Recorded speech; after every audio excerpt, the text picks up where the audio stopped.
Bom dia! Começa agora mais uma edição do Bom Dia Baixada. Hoje é quinta-feira, 22 de março e vamos juntos até às 9 horas da manhã. Hoje vamos falar sobre violência contra a mulher. Para tratar do tema, recebemos a titular da Delegacia da Mulher de Santos, Fernanda dos Santos. Doutora Fernanda, seja muito bem-vinda novamente ao nosso programa. Muito bom dia. Obrigada, bom dia para você, Nathalie, e para todos que nos assistem. E também a presidente da Comissão da Mulher da OAB Santos, Isabela Castro. Doutora Isabela, seja muito bem-vinda ao nosso programa mais uma vez. Muito bom dia. Bom dia, obrigada. Eu que agradeço o convite e a oportunidade. E a partir de agora, você também pode interagir conosco pelo nosso WhatsApp, que é o 13 988779496, pela nossa fanpage no Facebook, onde transmitimos simultaneamente o nosso programa pelo nosso Instagram e pelo nosso Twitter. De acordo com um documento internacional, mais de 4.500 mulheres, exatamente 4.650 mulheres, 57 mulheres, foram assassinadas no Brasil em 2016. Há como mudar este quadro? Então, Nathalie, a gente ainda tem uma situação alarmante de feminicídios, que são as mortes causadas, são os homicídios das mulheres. A gente tem esse número absurdo no Brasil, que dá uma média de 13 mulheres mortas por dia no nosso país. É o quinto maior país, número de violência, né, contra a mulher no mundo. Então, é um dado, assim, alarmante, é inaceitável que a gente tenha 13 mulheres mortas por dia.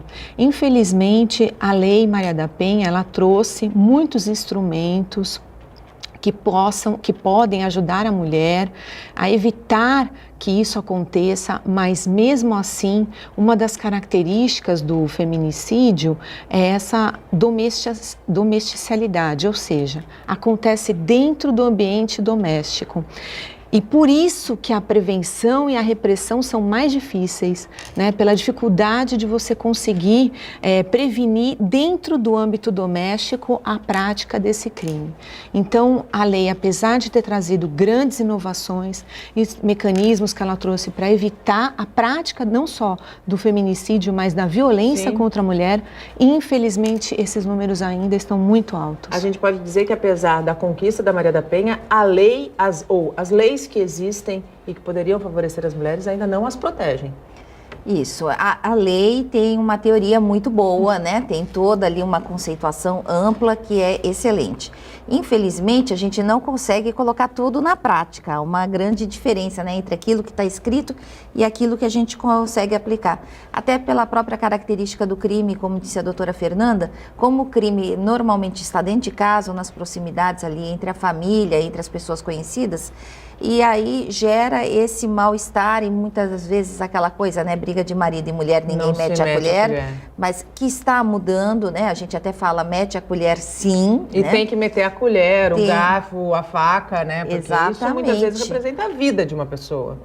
E a cultura machista ainda predomina na nossa sociedade. Então a gente precisa de muita educação, muito projeto social, muita conscientização de todos para ir mudando e até para que os próprios familiares, amigos, vizinhos realmente amparem e deem apoio nessa briga aí, evitando um assassinato, mal maior, né? Um mal maior. Doutora Fernanda, qual foi a importância da criação da lei do feminicídio em 2015? O que pode ser enquadrado como feminicídio? Então, Nathalie, em 2015 houve a promulgação dessa lei. Uma lei que era extremamente necessária, que não existia antes, mesmo com a Lei Maria da Penha de 2006. O que acontece? Essa foi uma qualificadora para o homicídio, ela é específica. Ela é uma qualificadora subjetiva, que foi colocada lá no inciso 6 do parágrafo 2º do artigo 121. Ela fala da prática do homicídio contra a mulher em razão da sua condição do sexo feminino. Então, o que acontece? É específico para aquele autor, pode ser um homem ou mulher do feminicídio, que pratica esse crime por ela ser mulher. Então, na verdade, depois o parágrafo especifica melhor na lei as duas possibilidades. A primeira delas é quando você tem, por violência doméstica e familiar, ocorre o feminicídio ou também em razão de menosprezo, de discriminação dessa condição de mulher. Então, eu posso te dar um exemplo, por exemplo, de feminicídio que ocorreria no caso de 2 colegas de trabalho, saindo um pouquinho desse contexto de ambiente de violência doméstica, que todo mundo acredito que já saiba. Conhece. O companheiro, o ex-companheiro, né? Também é considerado feminicídio, por exemplo, 2 colegas de trabalho. E que ela, a mulher, um homem e uma mulher, ela é promovida, ele não. E ele mata a colega porque ele não aceita que ela tenha sido promovida, uma mulher tenha sido promovida e ele, homem, não conseguir essa promoção, ele não aceita que ela vá ser superior hierárquica dele. Então, essa situação é uma situação de feminicídio também. Ainda existe muito esse preconceito que eu chamo e que eu avalio como um exacerbado, assim, homens que veem mulheres na posição de liderança e que acham que essa liderança não tem nada a acrescentar? Com certeza, com certeza. A gente vê que ainda há esse preconceito, mulheres ganhando menos, né? Cerca de 30% menos. Ontem ainda saiu uma reportagem grande, porque a Islândia lançou no início do ano, foi a grande matéria, que obrigando a equiparação salarial entre homens e mulheres. E o diferencial que ontem saiu, que eles evoluíram, é que é tipo uma inversão do ônus da prova, como a gente tem no direito do consumidor. Então, ao invés de você ter que provar que o seu colega está ganhando mais do que você, não. É o empregador que vai ter que provar que está pagando a mesma coisa diante de uma denúncia. Então, isso é um grande avanço, claro, um grande porque ficava difícil. Como é que eu vou pegar um olerite de um colega, vou conseguir comprovar essa questão? Hoje é o empregador que tem que se justificar. Então, o empregador vai ter que comprovar, inclusive tendo que enviar relatórios mensais da empresa, todas as empresas com mais de 250 funcionários, colocando todos os postos de trabalho e os valores que são pagos, né? Então, assim, já fica muito mais fácil de você controlar. Agora, as diferenças existem inclusive lá nos países escandinavos, tanto que tem essa necessidade de se colocar essa lei. Eu acho que quando a gente está falando em todas essas diferenças de gênero que decorrem, seja no salarial, na promoção hierárquica e tudo mais, isso tudo gera um desconforto, gera a violência, porque a violência é um reflexo dessa falta de educação, dessa falta de equidade. Porque se a gente conseguisse enxergar todos de forma equânime e todos igual, a gente não teria tanta briga, não teria tantas rusgas. A gente está muito longe de conseguir isso no nosso país, né? Infelizmente, Nathalie, o que a gente percebe que são estereótipos existentes há muito tempo. São papéis que são pré-definidos já para o homem, para a mulher, e que as mulheres não conseguem modificar essa situação. Então, o homem ele se coloca numa situação de poder mesmo superior ao da mulher dentro do relacionamento. Então, o que a gente vê no dia a dia lá é um grande número de registro de ocorrências em razão, por exemplo, dos companheiros ou ex-companheiros não aceitarem o término dessa relação. Então, o que acontece? O homem, ele sente que a sua honra está manchada quando... E que a mulher é propriedade dele, é um né? objeto. Exatamente. Então, é muito complicado e isso traz para o nosso dia a dia, na delegacia, um número muito grande de registro de ocorrências, porque a partir dali ele começa a ameaçar, ele agride, porque ele não aceita. Se ela arruma uma outra pessoa, um outro companheiro, aí a coisa fica mais complicada ainda. Então, ainda temos esse estereótipo de papéis definidos muito presente na nossa sociedade, que a gente precisa exatamente dessa questão educacional, mudar essa mentalidade e trazer a igualdade bem mais presente para o nosso dia a dia. A senhora, senhora ou você, como você prefere? Por favor, você, fica à vontade. Doutora, você tocou num assunto, num ponto muito, muito importante. Muitas vezes, a mulher que está sendo vítima de violência registra 1, registra 2, até 3 boletins de ocorrência e não consegue uma medida protetiva, né? por que esses processos são tão demorados, às vezes? E eu vou fazer uma outra pergunta. O nosso judiciário ainda é machista? Muito machista? Então, Nathalie, olha, realmente a gente tem um quadro complicado hoje nessa questão da concessão das medidas protetivas. Nós ainda temos muita dificuldade em obtê-las na esfera judicial. Por quê? Principalmente no momento que é registrado o boletim de ocorrência, que a vítima faz a denúncia, comparece na delegacia, ela vem desprovida de elementos. Então, ela muitas vezes não chega junto com uma testemunha, enfim, é muito difícil a gente conseguir, dentro do ambiente doméstico, até porque ela não tem essa testemunha, conseguir provas para que possam embasar, nesse primeiro momento, o pedido da medida protetiva. Então, mandamos as medidas do jeito que a gente possui as provas, do jeito que ela nos narrou. E o judiciário, ainda, na minha visão, é um pouco resistente em dar essas medidas. Que muitas vezes significam a vida dessa mulher, que muitas vezes significam a vida dessa mulher, exatamente arguindo esse tipo de coisa, que apenas existe a palavra da vítima e não há nada que corrobore aquela versão que ela está falando. A palavra da vítima não deveria ser a maior prova de que ela está sendo subjugada e submetida a uma violência extrema? Nathalie, é verdade. Tanto é verdade, a gente tem que partir do pressuposto que a vítima está falando a verdade. Por quê? Quando ela vai na delegacia e faz uma denúncia... E se expõe, né? Se expõe. Está se expondo. Né? É importante a gente ter essa presunção de veracidade. Por quê? Porque é crime você comparecer na delegacia e fazer um registro de ocorrência falso. Então, você tem a denunciação caluniosa, né? Você tem a falsa comunicação de crime. O que acontece? Então, existe esse crime para quem faz uma denúncia falsa. Então, existe uma presunção do lado da mulher de que ela está realmente falando a verdade. Então, a partir desse ponto de vista, os juízes tinham que ser menos resistentes à concessão dessas medidas protetivas. Porque, com certeza, já é muito difícil para essa mulher romper a primeira barreira de tomar a iniciativa de ir lá na delegacia. Exato. Porque se ela já está sendo ameaçada, ela tem medo de chegar lá e de denunciar e de ele vir com uma retaliação sobre ela. Então, no momento que ela chega lá, ela tem que estar muito desesperada.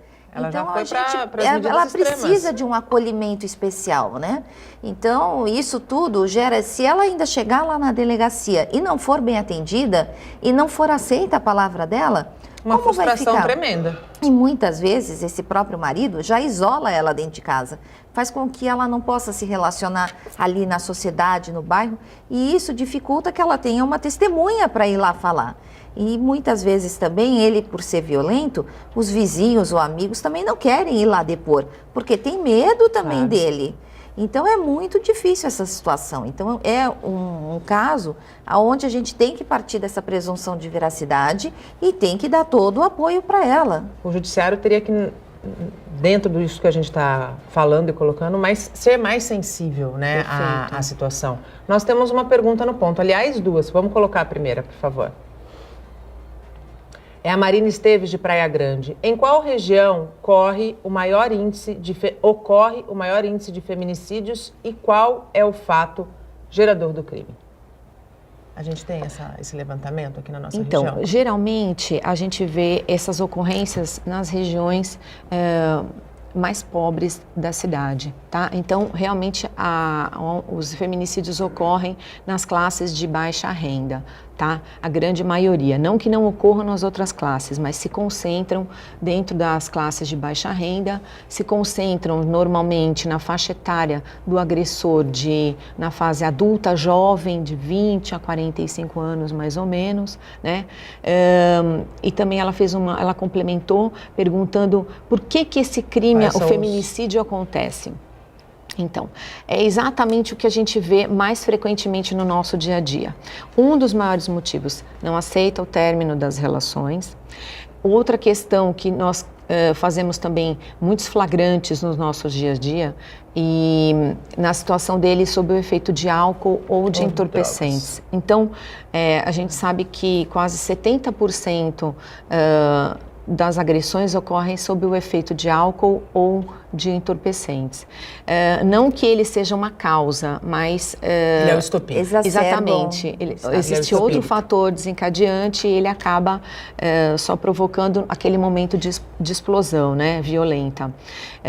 Então, eu acho que essas regiões são as que têm esse índice mais alto. E quando a gente fala nessas regiões, a gente fala de pessoas em situação de maior vulnerabilidade social, onde a informação dificilmente chega, onde a educação muitas vezes também não chega. E quando a gente fala de educação, a minha pergunta para vocês não seria a hora da gente estar incluindo, de repente, numa base curricular, o debate e informações, por exemplo, como Lei Maria da Penha, como direitos e deveres de uma mulher? Com certeza. A gente não está passando da hora disso já? Isso. Tá. A OAB até tem um projeto, a OAB Vai à Escola, onde trata de temas diversos, né?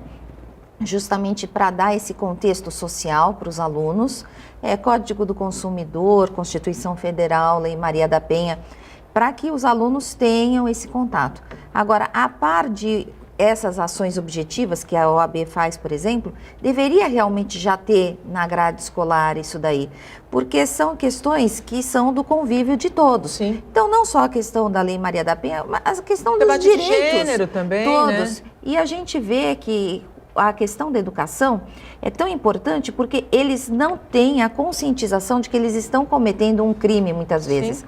Tanto que quando chega depois nos projetos de ressocialização, né, onde a gente tem o Respeito e Agora José e outros tantos programas que são feitos, o que as pessoas que participam, os psicólogos dizem, que o mais difícil é que o agressor entenda que ele cometeu um crime, que ele cometeu uma agressão, porque ele acha que ele não fez nada e que é uma injustiça, ele está sendo condenado. Porque isso é uma cultura na nossa sociedade, né? Exatamente. É uma cultura. Exatamente. Inclusive, Nathalie, é importante isso que a doutora colocou, porque ele realmente, o agressor, ele fica revoltado com a denúncia, revoltado. Muitas vezes no momento, principalmente da prisão em flagrante, que a gente comunica que ele está preso porque ele agrediu a sua companheira, a sua mãe, enfim, a pessoa com quem ele convive. E ele acha um absurdo. Ele acha um absurdo porque foi ela, ele atribui a culpa. Foi ela que me tirou do sério. Então, a culpa é dela, nunca é dele. Ele não assume. Ela me tirou. Ela que começou a me ofender primeiro. Então, assim, ele realmente passa a responsabilizar a vítima pelo comportamento dele. A gente faz um rápido intervalo. No próximo bloco, a gente vai falar sobre esses projetos e a importância dessa rede de apoio também para o homem que comete a agressão poder voltar ao convívio e poder ser restaurado, resgatado. Não saia daí, a gente volta já. O Bom Dia Baixada está de volta e abrimos o segundo bloco falando de 2 problemas sérios em São Vicente. Moradores reclamam da buraqueira e do entupimento do canal do Catiapoã. Aqui, dali, e o mato cresce e se espalha por toda a rua. Avenida Monteiro Lobato. Aqui é difícil dizer o que tem mais, se é mato ou se é buraco na calçada.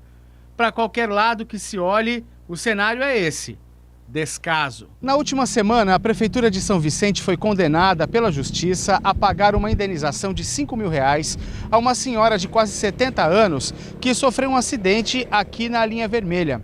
Ela caminhava quando caiu em um buraco e se machucou. O acidente foi há 7 anos. Olha só como é que está a situação hoje. Nem precisa falar nada, né? Buraco. Avenida Alcides de Araújo, bairro Catiapoã. Passar em 2 rodas por aqui, só com muito cuidado.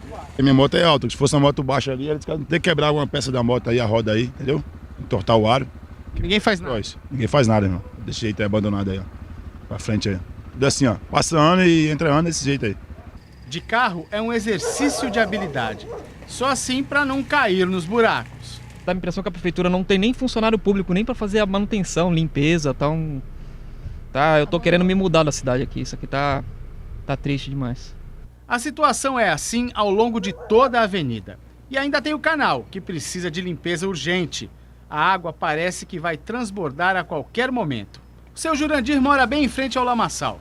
E ele está na bronca. Se a gente precisa uma emergência médica, a médica não vem aqui. Tudo entupido. Se precisa sair de casa, também não tem como. Você fica ilhado. A gente está largado. Estamos largados aqui. Estamos largados mesmo, pelo poder público que não toma vergonha na cara. A Prefeitura de São Vicente informou em nota que as obras de reurbanização da Avenida Alcides de Araújo já foram retomadas. Incluem dragagem e urbanização do canal. Sobre a Avenida Monteiro Lobato, a administração municipal garantiu que vai providenciar a limpeza e o asfaltamento nos próximos dias. O prefeito Pedro Gouveia esteve aqui no Bom Dia Baixada e falou inclusive sobre este programa de asfaltamento de toda a cidade. A rua Américo Martins também deve receber melhorias em breve, segundo o cronograma de atendimentos da cidade. A gente vai acompanhar. E voltamos com as nossas convidadas. Hoje recebemos a titular da Delegacia da Mulher de Santos, Fernanda dos Santos, e a presidente da Comissão da Mulher da OAB Santos, Isabela Castro. Você pode interagir conosco pelo nosso WhatsApp, que é o 13 98877 9496, pela nossa fanpage, onde estamos simultaneamente ao vivo transmitindo o programa, pelo nosso Twitter e pelo nosso Instagram. Eu já volto a este bloco com mais uma participação do telespectador. Pode pôr na tela, por favor? É o Vitor Carlos de São Vicente. Quando a mulher mata o marido, pode haver algum agravante neste homicídio que se iguale ao feminicídio? Então, Nathalie, não. A qualificadora é específica para a morte de mulher em razão da condição de sexo feminino. Em razão do preconceito, né? Exatamente, em razão de todo o menosprezo e discriminação à condição de mulher. Se acontecer o contrário, a mulher que mata o marido, não haverá incidência dessa qualificadora. Pode haver incidência de outras qualificadoras subjetivas, como, por exemplo, o motivo torpe, o motivo fútil, né? Mas a qualificadora do feminicídio ou uma que se equipare a essa condição, não há previsão legal. Mas vale deixar claro para o telespectador que não é porque uma mulher mata o marido que ela não é responsabilizada, né, doutora? Sim, claro, ela vai ser responsabilizada, com certeza, como qualquer outra pessoa que cometa um assassinato, né? E vai ter, talvez, agravantes, como a doutora Fernanda já colocou aí. Mas o feminicídio é exclusivo da condição dela ser mulher. Até porque a lei foi feita diante da demanda, do número de casos, que é muito maior do que, eventualmente, a mulher matando o homem. A gente falou no bloco anterior sobre a questão da possibilidade, da necessidade da gente incluir dentro dos currículos na escola a discussão, né, sobre a temática. Mas no intervalo nós falávamos de uma outra questão que é tão importante quanto. Porque educação, a escola, ela é responsável, mas dentro de casa a gente aprende muita coisa, né?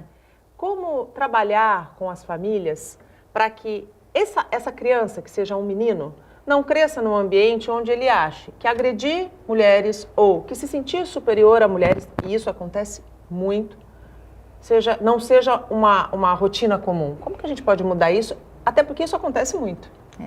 Começa na conscientização dessa mulher que é mãe. Eu sempre digo que nós todos temos relacionamento com alguma criança que está, ou porque é meu filho, meu sobrinho, meu afilhado, e eu tenho que ir ensinando, educando dentro de casa a que ele tem que respeitar. Toda mulher merece respeito, tem que ser tratada com dignidade, né? Com urbanidade, como todas as pessoas, aliás. E não é porque ele é homem que ele vale mais. Então, essa mãe, ela precisa demonstrar isso, porque tudo vem com exemplo. Não adianta só a gente falar se a gente não faz. Então, se essa criança já está sendo criada num lar que tem violência, ela assume isso como uma coisa natural. Então, precisa evitar essa violência já dentro dessa casa, a mãe falando para o filho que isso está errado, para que ele não repita esse comportamento, que é o que a gente vê muitas vezes, que isso daí é uma repetição que vem acontecendo, e até nas pequenas coisas. Eu fui surpreendida semana passada com uma moça muito jovem, e ela me dizendo que na casa dela, só ela e o irmão, ela era obrigada a arrumar as camas. E ela reclamava para a mãe, mas mãe, por que eu vou arrumar a cama minha e a do meu irmão? Ele arruma a dele. Não, você é mulher, você é obrigada a cuidar da casa.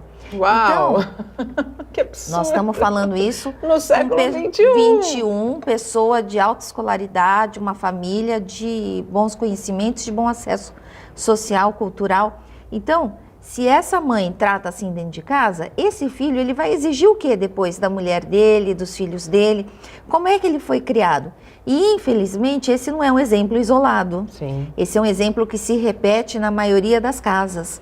Então, você que é mãe, que é madrinha, que é tia, pensa bem, o que você está falando para essa criança que está do seu lado? O que você está ensinando para ela? Quais são os valores que você está colocando? Qual é o exemplo que você está dando?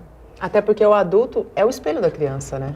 É o espelho, Nathalie. E essa educação machista, ela realmente, ela começa dentro de casa. A escola, ela pode tentar corrigir um pouco. Sim. Então, por isso é importante esses projetos que levam essa educação para dentro da escola. Essa questão de colocação na grade curricular é importante.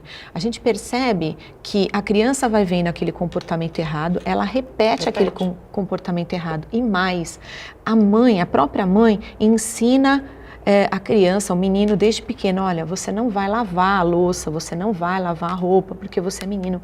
É daí que a gente começa a ver que os problemas surgem, porque essa educação machista é a própria mulher que dá. A gente vê que o machismo ainda está entre as mulheres também, né? Faz parte da sociedade, está entre as mulheres. Semana passada nós tivemos um debate na OAB, semana passada não, dia 8, sobre a questão da propaganda e a posição da mulher, o desagrava ao feminismo, que é sempre importante a gente lembrar. Feminismo é igualdade de direitos entre homem e mulher e não sobreposição de gêneros, porque muitas vezes se leva aí erroneamente a pensar que o feminismo vem junto com o machismo, que seria uma sobreposição, e não é isso. Então muitas mulheres ainda não acreditam e ainda não se sentem valorizadas o suficiente para entender que elas são merecedoras das mesmas qualidades, do mesmo respeito. Sim, você é. Quando perguntarem para você se você é feminista, sim, eu sou. Eu estou trabalhando, eu acredito em direitos iguais, igual de remuneração. E nisso você vai ensinar seus filhos a terem esse padrão, esse respeito, né?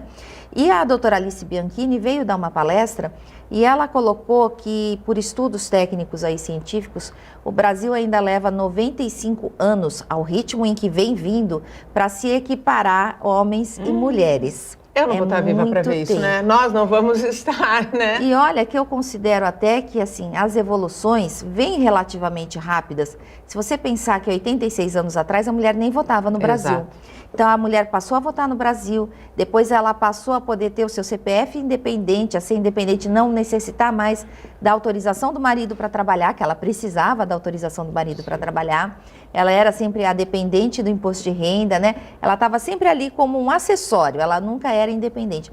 Então nós já avançamos muito nesse sentido. E mesmo considerando todos esses avanços, a gente ainda tem mais aí 95 anos pela frente para chegar em igualdade. No que hoje a Islândia já está discutindo, né? Já está discutindo. Então, olha como é importante você, dentro de casa, tá já colaborando com esse movimento e ensinando para as crianças que estão próximas a você que mulher e homem, sim, merecem o mesmo respeito, a mesma dignidade. Trabalhar a ressocialização, trabalhar a restauração desse homem agressor é importante? Sem dúvida, Nathalie. Sabe por quê?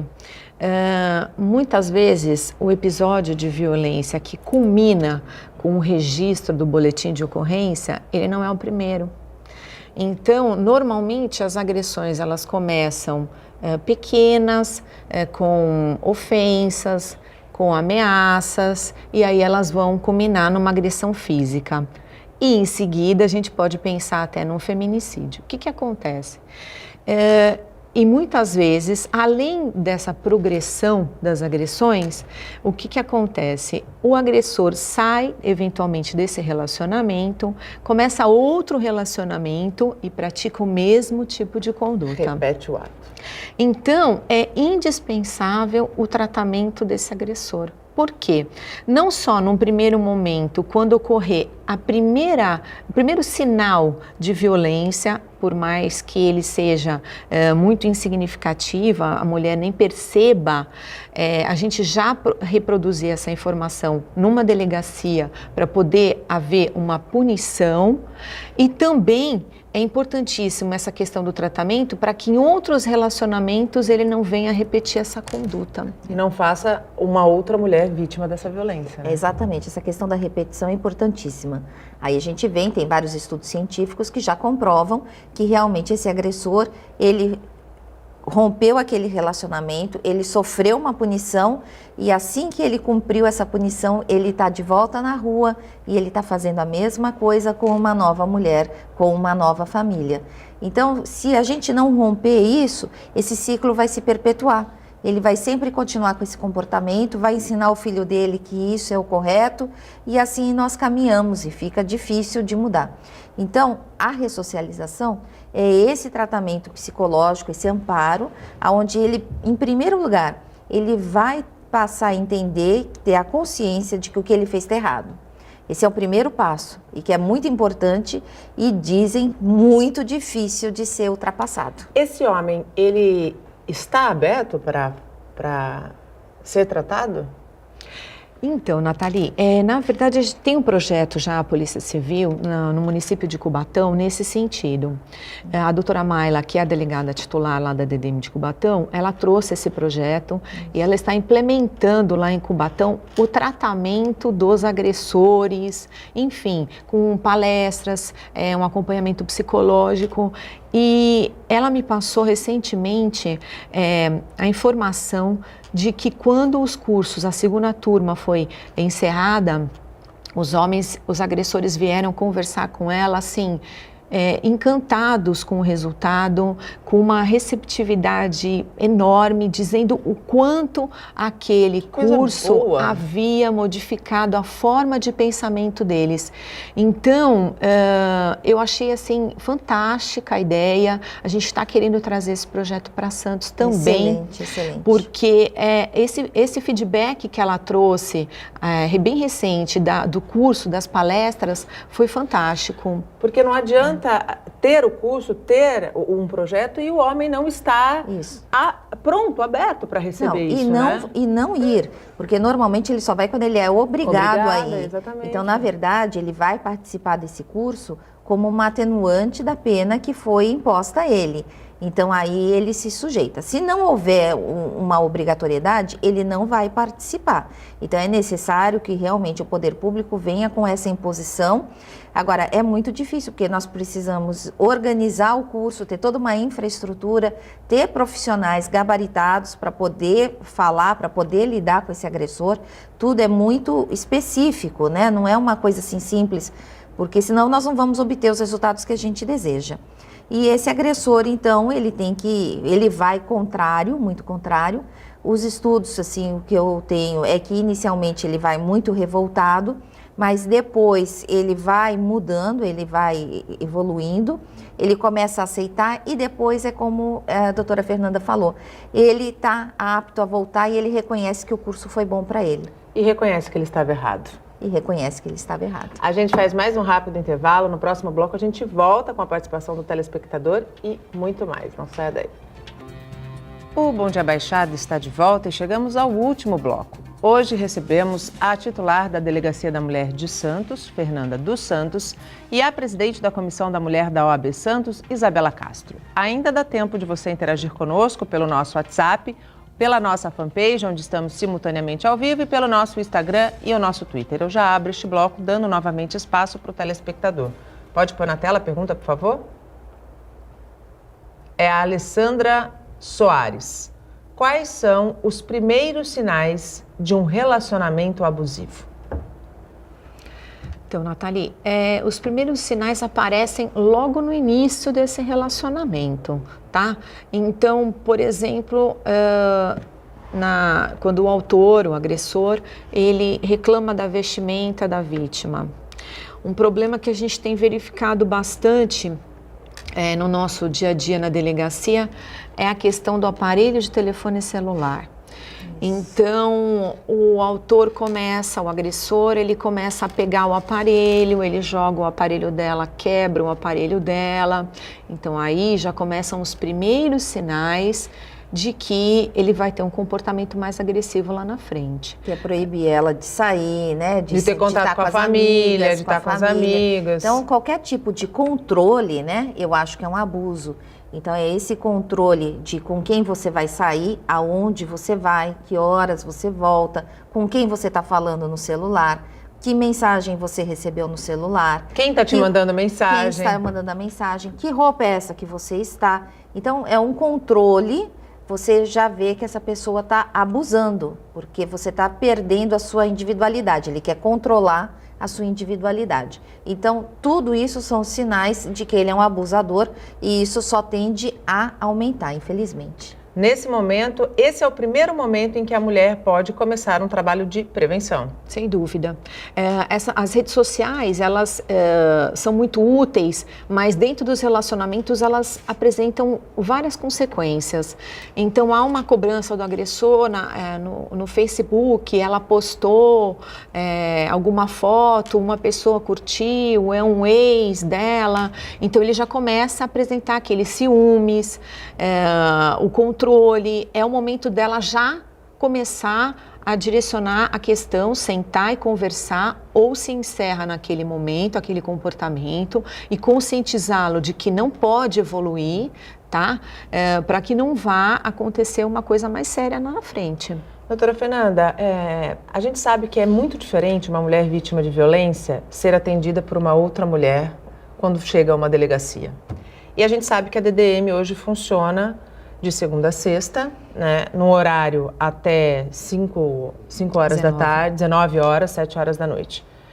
Há uma parte das mulheres que pede a ampliação desse horário de atendimento, né, porque a violência ela não tem hora para acontecer, né? Não dá para dizer que a mulher vai ser agredida de segunda a sexta até às 7 horas da noite. E até na hora que o marido está chegando do trabalho, Exato. né? Normalmente é o horário que tem maior violência. A gente não consegue ter essa... Por que essa ampliação não acontece? A gente não tem uma DDM 24 horas? Então, Nathalie, esse é um pedido já antigo, inclusive de vereadores aqui da cidade, né? E seria ótimo que a DDM pudesse funcionar 24 horas. O maior entrave, sem dúvida, é a questão do material humano, né? Então, a dificuldade que a gente tem hoje é uma dificuldade até que não é específica da Delegacia da Mulher, de todas as unidades policiais. É a questão da falta de efetivo. Então, se a gente tivesse 5 vezes o número de funcionários que a gente tem hoje, a gente conseguiria funcionar 24 horas e fazer o atendimento mais célere dessas questões. Tá? Então, é um pleito que tem que ser feito exatamente para o Estado, a administração. Secretaria de Administração, né? Infelizmente, a gente tem que ter políticas públicas que se preocupem com esse tipo de questão. No atendimento especializado dessa vítima, o que acontece? É importante eu deixar essa informação para a vítima que tem necessidade de um atendimento fora do horário de funcionamento da Delegacia da Mulher. Você pode se dirigir ao plantão permanente, onde há delegadas e delegados que estão preparados para esse atendimento, para pedir uma medida protetiva. E eu vou deixar mais ainda essa orientação de que ela pode solicitar a presença de uma mulher. Atendimento de uma mulher. Então, uma policial do sexo feminino. Então, ela chegou no plantão, precisa ser atendida, está desconfortável para falar com um policial do sexo masculino, não tem problema.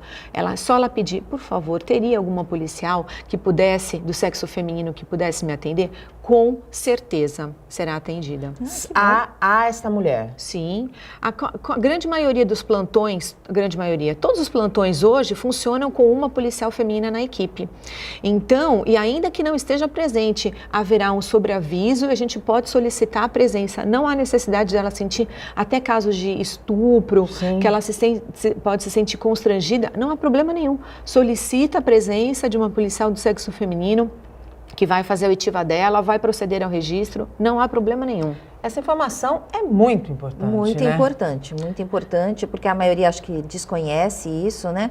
Até talvez, não sei se tem algum quadro ali que tenha essa informação para que a pessoa visualize facilmente e que possa pedir, porque eu tenho certeza que muitas se sentem constrangidas, muitas se sentem incomodadas, né? E essa acabam deixando para possibilidade depois, de e esse ter uma depois mulher ali ao lado delas, Exatamente. sempre vai dar um apoio maior. Né? Inclusive, Nathalie, essa questão é muito presente em municípios que não têm a delegacia da mulher, como é Sim. o caso de Bertioga, como é o caso de Itanhaém, que são municípios que estão desprovidos de uma especializada. Então, fatalmente, essa vítima vai ter que procurar uma unidade policial comum. E ali, como vai ser? Sem dúvida, tá? Em Bertioga, é uma ocorrência decorrente de violência doméstica, solicita. Em todas as delegacias, a gente tem uma policial do sexo feminino e ela pode ser atendida por essa policial sem o menor problema. Não vai haver prejuízo, não. Inclusive, nos horários que não há funcionamento, todos os delegados pedem medidas protetivas, fazem autos de prisão em flagrante, com bastante frequência, inclusive. Então, não há nenhum prejuízo para ela, pode ficar tranquila. Doutora Isabela, como que a Comissão da Mulher tem auxiliado os diversos poderes, a gente pode dizer assim, no combate à violência contra a mulher? Bom, nós atuamos mais na área de prevenção, que nós acreditamos que é importantíssima. Então, nós, além de estarmos discutindo sempre entre nós, as advogadas que compõem a Comissão da Mulher, todas as notícias são sempre repercutidas, são sempre disseminadas, e nós procuramos fazer eventos até abertos ao público de conscientização, de explicação, porque nós acreditamos que se essa mulher ela está de bem com a vida, ela se sente bem, ela tem mais capacidade de lutar contra as injustiças sociais, contra a violência. Então a gente vem trabalhando nesse apoio de bem-estar da mulher. E em paralelo nós temos o CADOGE, que é um convênio entre a OAB e a Prefeitura Municipal de Santos, que oferece assistência gratuita judiciária, né? Temos advogados lá conveniados que vão fazer o atendimento e o acompanhamento dessa mulher, eventualmente vítima, que precise desse apoio. A senhora está falando que tem uma rede judiciária. Como é que vocês avaliam a rede de acolhimento dessa mulher? Porque muitas vezes existe ainda a crença equivocada de que mulher que apanha do marido e não sai de casa é porque gosta de apanhar. Né? Só que muitas vezes a situação é que ela não tem para onde ir. Ela não tem para onde ir. Ela não tem família, ou de repente a família também não aprova o fim desse relacionamento e ela fica desassistida. Como é essa rede de acolhimento na nossa região? Então, Nathalie, Santos é uma cidade privilegiada. Né? É a cidade da Baixada mais estruturada para esse acolhimento. Então, após o registro do boletim de ocorrência, essa mulher vítima, ela pode ser abrigada. Então, nós temos aqui em Santos o abrigo para vítimas de violência doméstica e é um abrigo diferenciado, onde ela pode ir com os filhos, ela pode passar 3 ou 4 meses e ela vai, durante esse período, ficar totalmente segura. Por quê? O endereço é sigiloso. Nem eu mesma sei onde fica o abrigo. Então, isso é uma garantia de que esse agressor não vai saber onde ela está.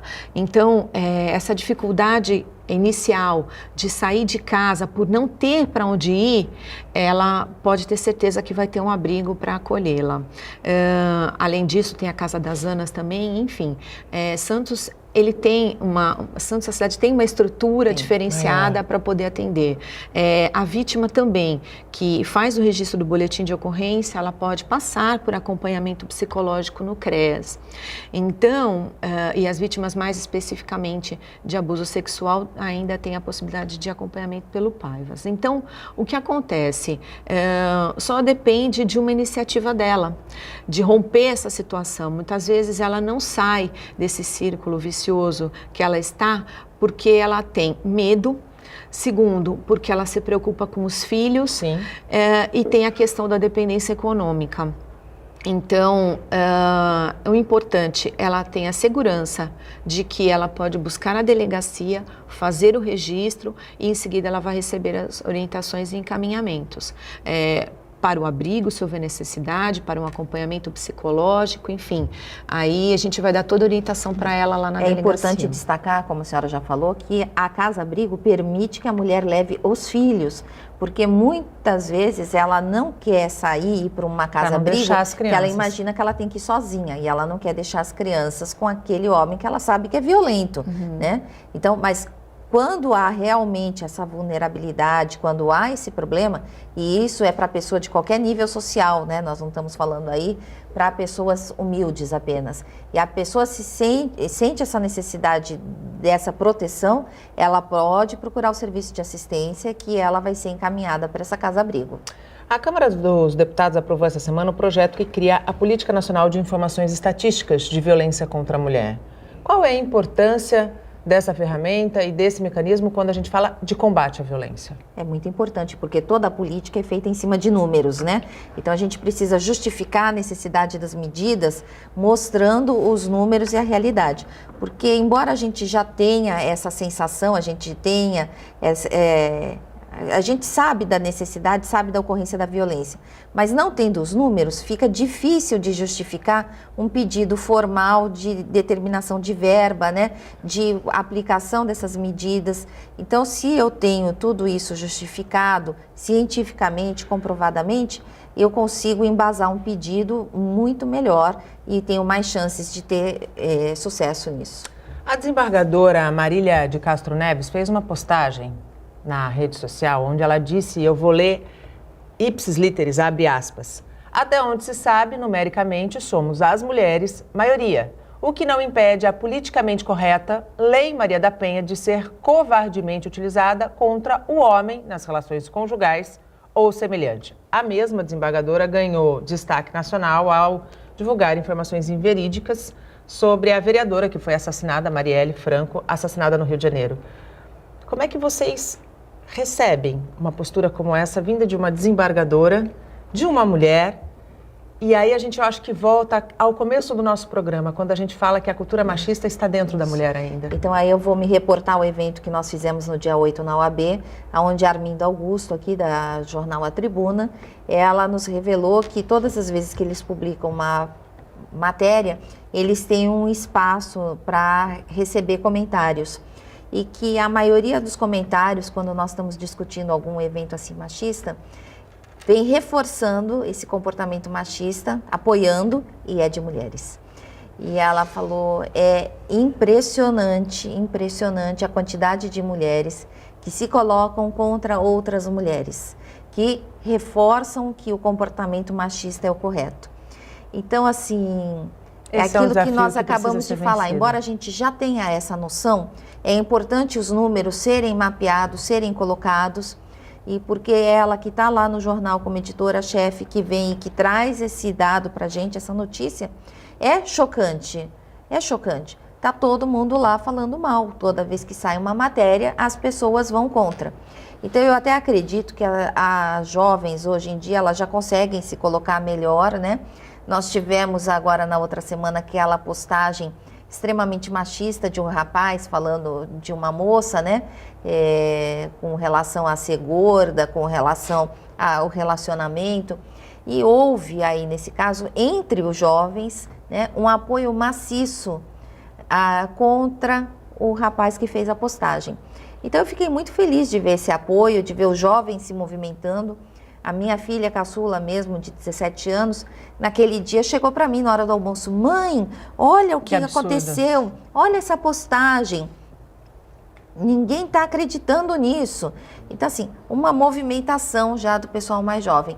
Mas os mais velhos, posso até estar errando nisso, a falta de números específicos, mas ainda tem aquele preconceito muito forte, a cultura machista predominando, e aí palavras como essa da desembargadora, que jamais poderiam ter sido ditas, principalmente quando ela tem um cargo desses, sim, de repercussão, o que ela fala não vai ficar só ali entre quatro paredes, e uma fala machista dessa é decepcionante. Desnecessária, né? Desnecessário, a Lei Maria da Penha, ela não tem como ser utilizada contra os homens.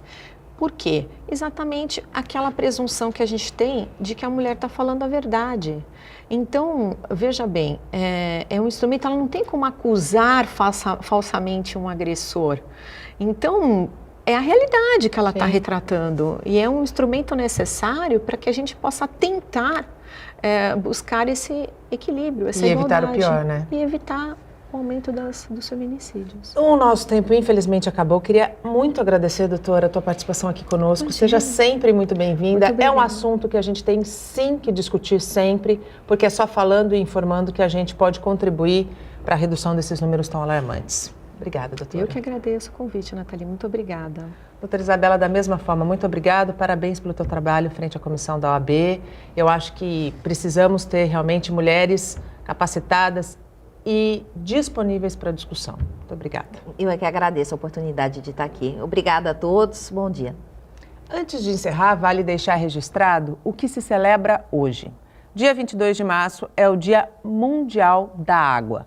A data foi criada em 1992 pela Organização das Nações Unidas, que se preocupou com o baixo índice de água potável, própria para o consumo, cerca de 0,008% no planeta. 26 anos depois, o que vemos, infelizmente, é que os nossos rios, lagos e represas continuam sendo contaminados e degradados pela ação do homem. Aqui na Baixada Santista, o volume de água já está diminuindo. Não dá mais para esperar uma mudança de comportamento. Não é possível que, em plena era da tecnologia, do desenvolvimento, a gente continue agindo de maneira tão irresponsável. Água é vida. É um recurso que pode, sim, se esgotar. Vale a consciência de cada um de nós. O Bom Dia Baixada fica por aqui. Amanhã eu volto a partir das 8 horas da manhã.